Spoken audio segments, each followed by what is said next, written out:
분주하게 아침을 준비해서 남편 출근시키고 애들 등교시키는 일로 시작을 했었습니다. 결혼해서 늘 해왔던 패턴입니다. 아버님이 살아계실 때도 방금 전 말한 대로 그 패턴대로 생활해 왔습니다. 저희는 결혼하자마자 합가를 해서 애들이 초등학교를 들어갈 때까지 시댁에서 큰 문제 없이 이렇게 생활해 왔어요. 그런데 그 잘난 동서가 사업을 한다고 일을 벌리고 보증을 잘못 서는 바람에 하루아침에 알거지가 되어 갈 곳 없어서 시댁으로 들어오면서부터 사건 사고가 빵빵 터지게 되었습니다. 어른은 어른대로 애들은 애들대로 아주 정신도 없고 기분도 상하는 날이 많아지다 보니까 하루하루 아주 지겨웠어요. 동서나 서방님은 철없는 부부처럼 시댁에 휴양하러 온 사람들 마냥 아무것도 하지 않고 받아먹기만 하고, 동서딸은 까칠할 거로 말하자면 말도 못하게 까칠한 아이인데 떼쓰는 나쁜 버릇 때문에 저희 아이들이 그 스트레스 고스란히 다 받아야 했습니다.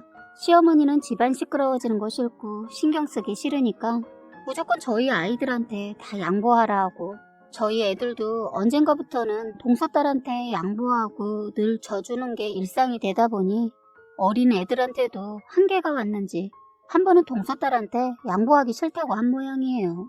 아무리 어린 동생이어도 당연히 계속 양보만 하라고 하면 어른인 제가 생각해도 화가 날 것 같았어요. 결국 저희 애들이 더 이상 참지 못하고 터지게 된 겁니다. 그런데 시어머니가 애들 사이에서 차별을 하신 거예요. 말로는 동서애 다루기 힘들다고 했지만 누가 봐도 차별이었어요. 시어머니 저희 애들은 몇 년을 함께 동거동락해서 다루기 쉽고 해서 그런지 함부로 대하는 듯한 행동이 서슴없이 나왔고, 동서애는 어쩌다 보니까 다루기 힘들다면서 애를 대하는 것조차 동서 대하듯 쩔쩔 매었어요. 그런 모습뿐만 아니라 동서에게 따끔하게 말을 하지 못하는 모습을 계속 보고 있으려니 속이 터져서 제가 결국 폭발을 한 사연을 여기서 한번 같이 공유하고자 이렇게 저희 시댁의 얘기를 하게 되었습니다. 사는 게 왜 이렇게 힘들까요? 저는 살면서 이렇게 힘들게도 살 수 있구나 라는 걸 경험했습니다. 그리고 어른이 어른다워야 뭔가 기대고 의지를 하는데 이건 제가 다 나서서 해결해야 하니 참 지치더군요. 동서네와 1년에 몇 번 시댁에서 마주치던 그때는 며칠만 고생하면 되니까 괜찮았어요. 그런데 그땐 합가에서 사는 것처럼 이런 행동을 보이지 않았습니다. 만약 동서의 진짜 모습을 봤다면 합가하는데 허락하지 않았을 겁니다. 정말 기가 막히고 어이없는 게 동서가 그때 보이지 않았던 행동을 같이 합가하면서는 처음부터 그냥 자기 편하려고 했는지 선한 가면을 벗어던지고 그냥 악랄한 자기 모습 그대로 생활을 하려고 하더군요. 지금까지 못 보아온 모습을 처음부터 깐 것은 아무래도 하루 이틀 살 거 아니니까 그랬는지 있는 모습 그대로 까버리고 나 잡아먹으셔 하더군요. 제가 그걸 그냥 시어머니처럼 가만히 보고 있을 사람이 아니거든요. 동서가 내 며느리도 아니고 해서 같이 합치고 나서 아니다 싶은 게 보여도 어머님이 알아서 하겠지 하고 참고 넘겼는데, 이게 시어머니한테 지 못된 것이 먹히자 겁도 없이 저한테까지 슬슬 본색을 드러내더군요. 원래 동서가 합가하기 전에는 저한테 여우처럼 입안에 사탕처럼 달콤한 말과 행동으로 대해서 솔직히 같이 살게 되어도 이렇게 힘들 줄 몰랐어요. 적어도 자기 식구는 챙길 줄 알았습니다. 그런데 전혀 가족은 관심도 없고 자기밖에 모르더라고요. 그동안 시동생이 어떻게 생활해 왔는지가 뻔히 보이더군요. 그런데 제가 나서서 뭐라 나서는 거 정말 하기도 싫지만 제 손이 가는 것에는 두고 보고만 있을 수가 없었어요. 시간이 갈수록 저도 스트레스, 아이들도 스트레스가 쌓여갔어요. 심지어 애들마저도 힘들었는지 동서딸 언제 집에 가냐고 묻더군요. 같이 계속 살 거라는 거 알면서도 말입니다. 얼마나 힘들었으면 그럴까 싶었어요. 동서딸이 한 번 울면 짧게는 1시간을 웁니다. 아주 미쳐버려요. 저는 살면서 그렇게 길게 우는 애 처음 봤어요. 같이 살기 전까지는 그렇게까지 길게 울지 않았는데 가면 갈수록 투정을 다 받아주고 다 양보해주니까 애가 변하더라고요. 울음으로 뭐든 해결을 하려고 하더군요. 거기다 동서는 애를 봐주지도 않았어요. 예전 같으면 애를 안고 달래거나 밖에서 바람을 쐬고 왔는데 큰일을 겪었다고 하지만 아예 애를 방치했어요. 그러니 저희 애들이 가끔 볼 때는 이뻐서 놀아주고 했는데 완전 육아 아닌 육아를 하게 되니까 저희 애들이 피로가 누적이 되고 힘이 붙였나 봐요. 동서가 아주 큰일을 저질러서 자기가 잘못을 했으면 일 처리도 깔끔해야 하는데 나 몰라 하더군요. 동서가 돈에 욕심이 많아서 좋은 의미로 일을 크게 벌려서 한다는 게 하필 일이 꼬이면서 성과가 좋지 않아 완전 두 집 다 폭삭 망하게 하고 새 집이 힘들게 됐지만 어차피 일은 일어났고 혼자가 아니니 툭툭 털고 일어나야 하는데 오로지 자기 자신만 챙기는 모습이 영 마음에 들지 않았어요. 한 번은 시어머니도 보다 못해 한 소리 하긴 했네요. 시어머니 지금도 기센 동서 앞에서 할 말도 제대로 다 하진 못하지만 그나마 예전에 비하면 동서한테 이제는 할 말은 조금씩 하는 것 같네요. 동서가 큰일을 저지른 이후로 시어머니 완전 기가 살아나셔서는 입에 거미줄 친 거 완전 걷어내지는 못하고 살짝 한마디씩 하는데 말이 거미줄에 걸려 다시 입 안으로 들어가는 경우가 있는데 그 모습 보고 있으려면 속이 터져요. 속 시원하게 내지른 것을 본 적이 없습니다. 저희한테는 쉽게 말하는 것도 동서한테는 조심조심 하는 것이 기분 더러웠어요. 몸에 밴 습관이 무섭더군요. 원래 시어머니께서 결혼 전부터 동서를 어려워했던 것이 결혼 후에도 쉽게 대하지 못하더라고요. 동서 결혼하기 전 동서네가 엄청난 부자라는 말 듣고 나서부터는 시어머니 당신 마음에 안 드는 무슨 일이 있어도 끽소리 못하고 동서 앞에서 쩔쩔매던 모습이 생각나네요. 기가 막혔던 게 상견례 자리에서 어찌나 못 봐주겠던지. 그래서 그 이후로 동서랑만 있으면 특유의 버릇이 있는데 시원하게 자기 말을 못해서 그런지 궁시렁대는 버릇이 있더라고요. 시어머니 그렇다고 기가 약하신 분 아니세요. 동서한테 못한 거 저희 가족한테는 만만하게 보고 쉬운지 저희한테는 할 말 안 할 말 가리지 않길래 제가 이혼을 결심하고 시어머니와 대판 싸워버렸어요. 시어머니의 말이 더 기가 막히고 웃긴 게 저희는 가족이라 편해서 그렇고 동서는 아직 손님 같아서 그렇다는 겁니다. 그런데 결혼하고 애를 낳아도 여전히 손님 대하듯 했어요. 동서 친정이 부자인 게 그렇게 조심스러워 할 일인가 이해가 안 됐어요. 그런데 시어머니 왜 그렇게까지 쩔쩔매고 살았는지 나중에서야 비밀을 알게 되었네요. 얻어지는 게 있어서 자존심 다 버리고 그렇게 참고 살았다는 걸 알았습니다. 저희는 동서가 시댁에 들어오기 몇 년 전에 솔직히 분가할 수 있었는데 시아버지 돌아가시고 어머니 적적해 하실까봐 분가 접고 같이 아예 살기로 했는데 이건 아닌 것 같았어요. 어머님 때문에 도저히 동서도 있고 애들도 있는 곳에서 저를 무시하는 언행을 두고만 볼 수가 없겠더군요. 저는 계속되었던 분가를 하기 위해 다들 모르게 준비하고 있었어요. 제가 분가를 이제는 해야겠다고 맘먹었던 게 여러 가지가 있었습니다. 우선 동서가 워낙 잘 살아서 그런지 쉬는 때 자기 얘기를 하길래 말 들어보니까 자라온 환경이 좀 다르긴 다르더군요.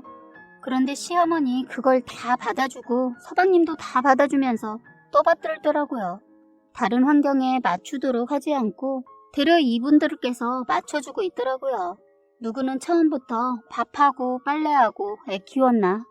결혼해서 노력하고 또 노력하면서 끊임없이 노력하니까 이러고 사는데 시어머니는 처음부터 뭐가 그렇게 무섭고 어려운지 아니면 값비싼 선물 때문인지 동서 신혼 때 전혀 가르치지 않고 괜찮다 다 냅더라고 하더니만 결국엔 살면서 본인이 개고생을 했었죠.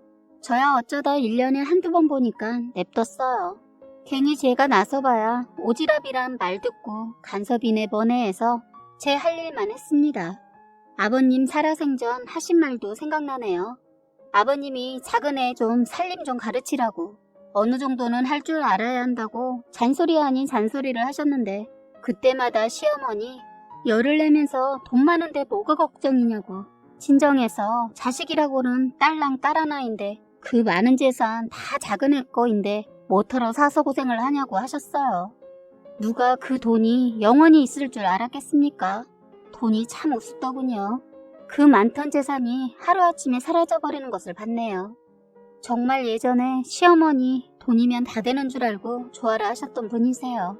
그리고 동서한테 더 말을 못한 이유가 알고 보니 그동안 동서한테 받은 선물들이 값비싼 물건들이었다고 하더군요.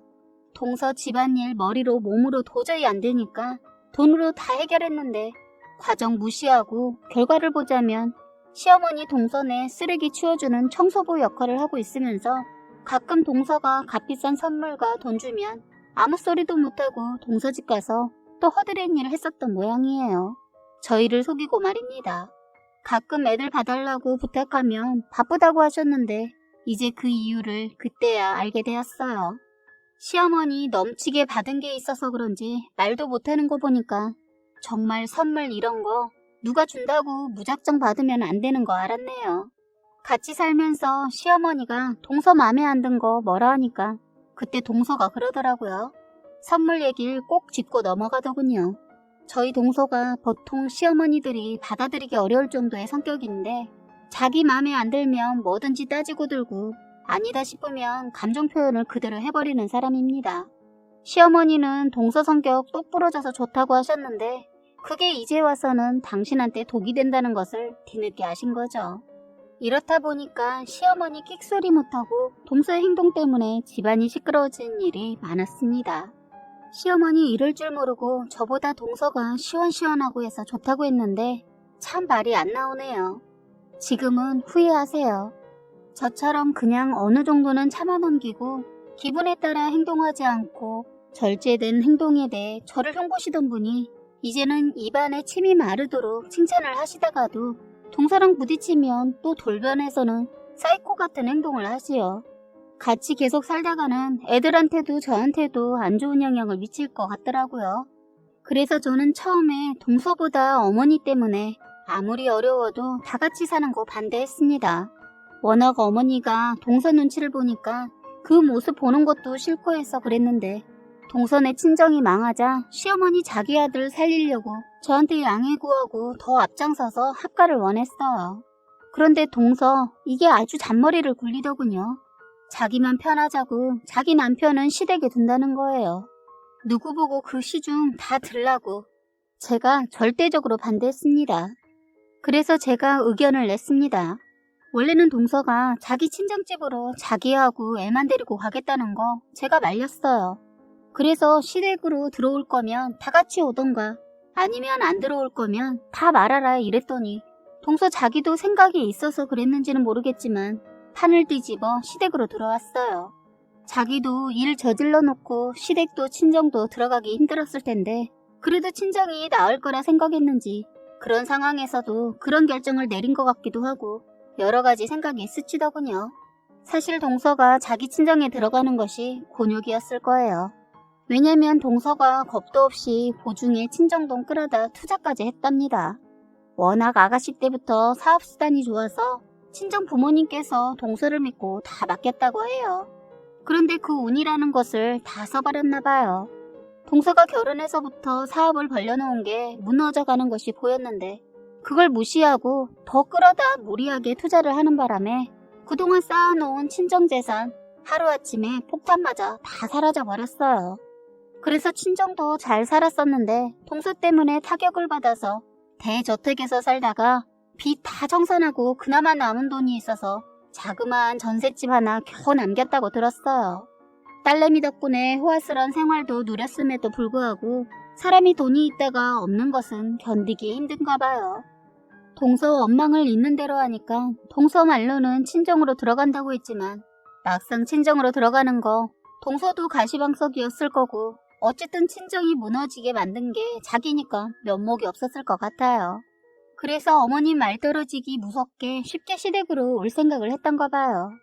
아까 말한 것처럼 시어머니가 동서 눈치를 워낙 보니까 그 부분이 걸려서 반대 생각이 있었습니다. 그런데 저도 이런 사정을 알기에 끝내는 합가하는 거 반대하지 않았는데 시어머니 동서 눈치만 보고 거기에다 시동생만 시댁에 있게 한다고 하니까 화가 나더군요. 저 그렇게 모질지 않은 사람이라 가족이니까 이해하려고 했어요. 사람이 살다 보면 예상치 못한 일이 생기는 거 모르는 거 아니니까 사정이 생겨 어려워지면 같이 사는 거 괜찮다고 생각해요. 무엇보다 제 집도 아니고 어머님 집이니까. 그렇게 해서 같이 살게 되었는데 사람이라는 게 기본이라는 게 있어야 하는데 완전 자기가 왕인 양 행동하더라고요. 아주 상전노릇 하는 거 있죠? 저는 큰 욕심 안 부려서 보통 사람들처럼 사는지 모르겠지만 끝을 보고 느낀 것은 돈이 차라리 넘치게 많은 것보다 적당히 있으면서 어느 정도 즐기면서 사는 게 사는 것 같더라고요. 동서 보니까 한 푼이라도 더 벌려고 가족도 내팽겨두고 애 양육은 애초에 관심도 없고 돈에만 불을 켜고 살더군요. 그렇게까지 돈을 벌어야 하나 싶었습니다. 시어머니야 자기한테 떨어지는 게 있으니까 자기 아들한테 더 잘하라고 하면서 뭐라 안 하더군요. 예전에 한 번은 이런 적이 있었어요. 시아버지 살아계실 때 저희가 지방에 잠깐 내려가 살 때가 있었는데 그때 동서 일 때문에 사정상 시댁에 1년만 가 있으라고 했을 때 자기는 이혼하면 이혼했지 죽어도 같이 못 산다고 한 적이 있었는데 그게 생각나네요. 그랬던 동서가 이제는 애도 있기도 하고 시어머니를 워낙 만만하게 보던 동서라 그나마 친정보단 나을 것 같다고 판단하고 들어온 것 같은데 마음에 드는 게 하나도 없었어요. 저는 어려워하는 것 같긴 하는데 마음을 열지도 않고 무서워하진 않습니다. 시댁에 들어온 것도 제가 어렵긴 해도 순전히 어머님 집이니까 쉽게 생각하고 들어온 것 같더군요. 그게 저희가 사는데 아주 큰 문제점의 하나가 되어버렸어요. 이것이 시댁에 무서워하는 사람이 없다는 것이었어요. 아침에도 늦게 일어나서 차려진 밥을 먹고 치우지도 않고 자기 딸 어린이집에 데려다주고 다시 와서 그냥 잠을 자는 거예요.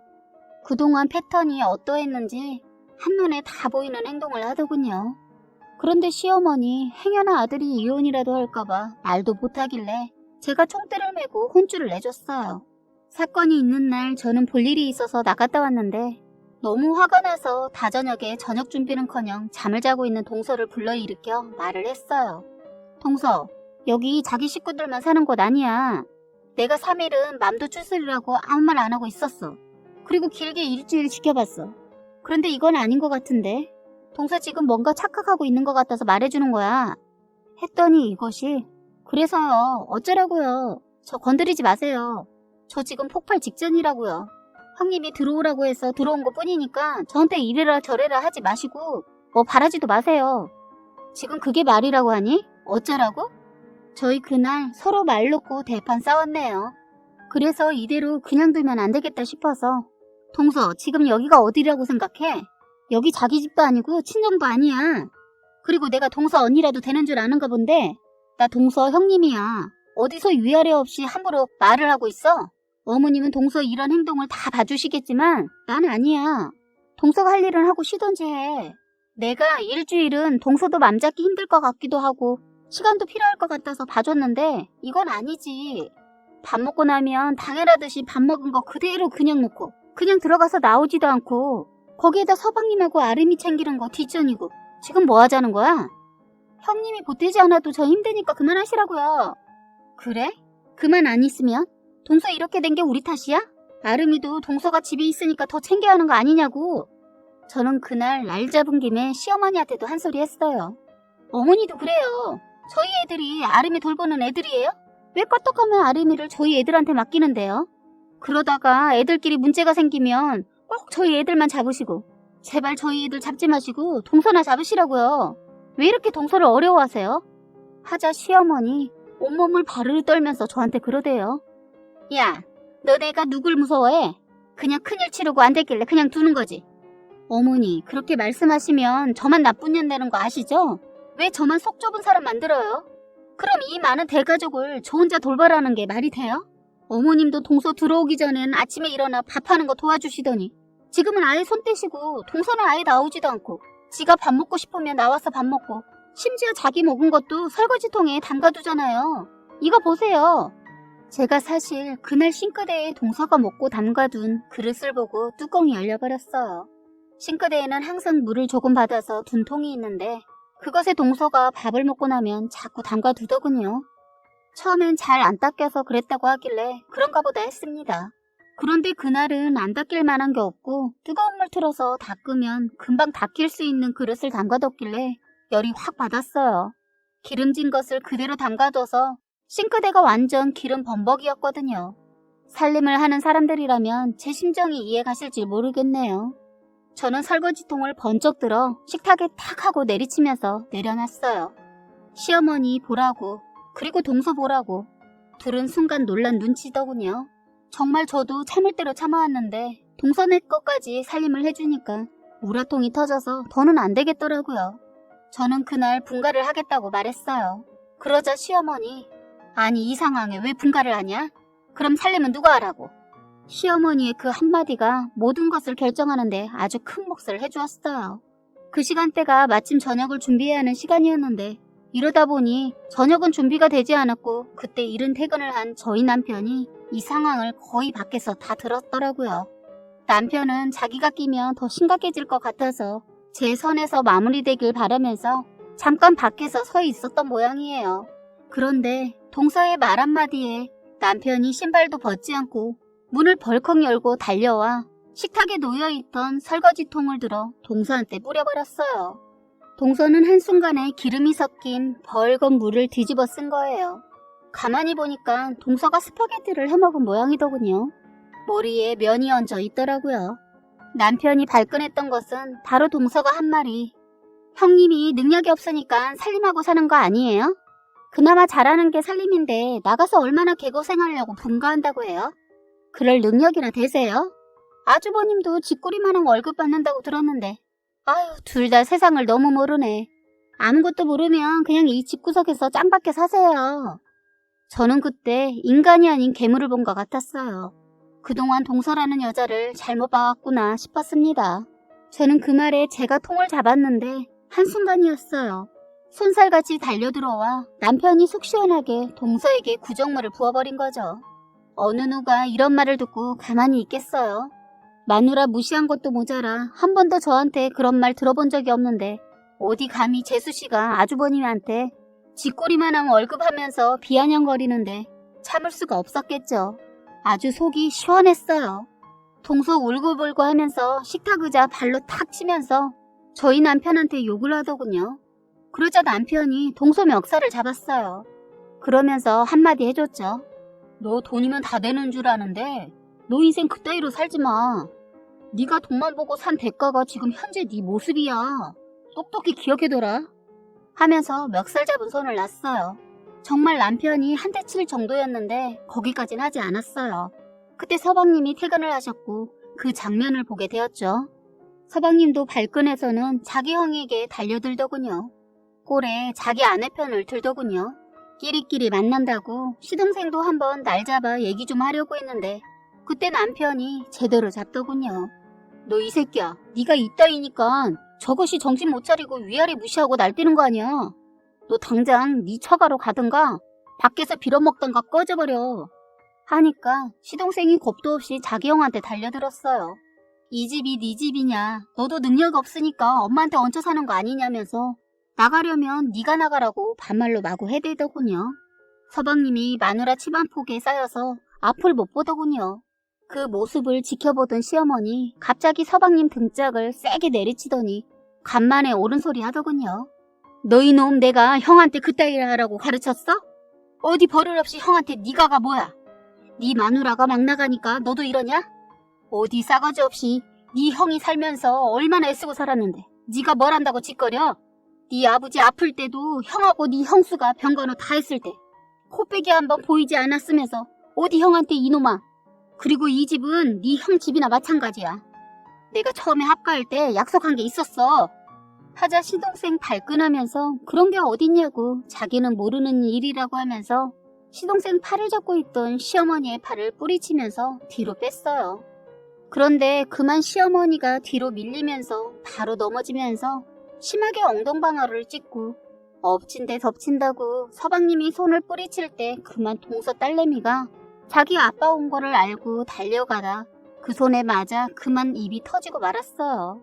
순간 서방님 심하게 넘어진 엄마는 뒷전이고 자기 딸 입 터진 것에 놀라 신발도 허겁지겁 신고 뛰쳐나가더군요. 동서 이것도 놀라서 그 꼴로 바로 뒤따라가더군요. 저희는 주저앉아 있는 시어머니를 일으켜 세워보려고 했는데 아무래도 뼈 쪽에 문제가 생긴 건지 일어나지 못하시고 심한 통증이 있는지 몹시 괴로워하셨어요. 결국 119 불러 병원 갔네요. 병원에서는 고관절에 골절이 의심된다고 하더라고요. 시어머니 어느 정도 응급처치가 이뤄지자 통증이 덜한지 저를 보고 진심으로 사과하면서 미안하다고 하더라고요. 잠깐 동안 감정이 묘하더군요. 그리고 꼭 말씀드리고 싶은 것은 저희요, 시부모님 집 보고 합가한 거 아니었어요. 시어머니가 제 기억 속에 있지도 않은 거짓말로 큰아들을 두둔해 준 거였습니다. 어머님은 이번에 서방님의 행동 보고 확실하게 뭔가 깨달음이 크셨던 것 같아요. 지 새끼만 챙기고 엄마한테 한마디라도 괜찮냐고 묻지도 않은 아들에게 상처를 많이 받은 것 같더라고요. 시어머니가 병원에 입원해서 누워 계실 때도 한 번도 병원에 이것들이 오지도 않았어요. 저희가 병원에 간 사이에 짐도 다 챙겨서 나갔더군요. 끝까지 버틸 줄 알았는데 쪽지 하나 남겨뒀더라고요. 이 집 함부로 건드릴 수 없으며 권한이 자기한테도 있어서 저희만 상속받을 수 없다 뭐 이런 식의 장문을 써서 식탁 위에 올려놨더군요. 지금은 집을 떠나 있겠지만 재산 상속 때 다시 오겠다는 말이었어요. 기가 막혔습니다. 엄마 어떤지는 관심도 없는지 묻지도 않고 인간이 재산, 그러니까 돈에만 욕심을 부리더라고요. 사람이 오래 살고 볼 일입니다. 변화가 없을 줄 알았던 저희 시어머니는 기쁜 반성을 하시고 저에게 이제는 동서한테 했던 것보다 더 잘해주십니다. 저는 솔직히 적응이 안 되어서 불편하네요. 고기도 먹어본 사람이 먹나 봅니다. 시간이 지나면 익숙할지는 모르겠네요. 그냥 변하지만 않길 바랄 뿐이고 저희 분가는 당분간 보류하기로 했어요. 그리고 동선에는 처가로 들어갔는데 얼마 전 길에서 서방님을 우연히 봤는데 꼴이 장난이 아니더군요.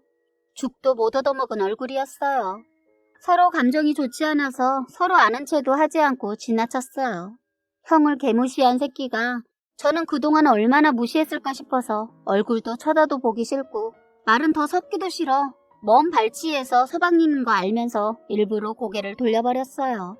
아마 본인도 느꼈을 거라 믿습니다. 두 번 다시 얼굴 보기 싫은 인간입니다. 아무쪼록 지금처럼만 살았으면 합니다. 지금까지 여러분의 소중한 사연을 읽어드리는 해바라기 사연방이었습니다.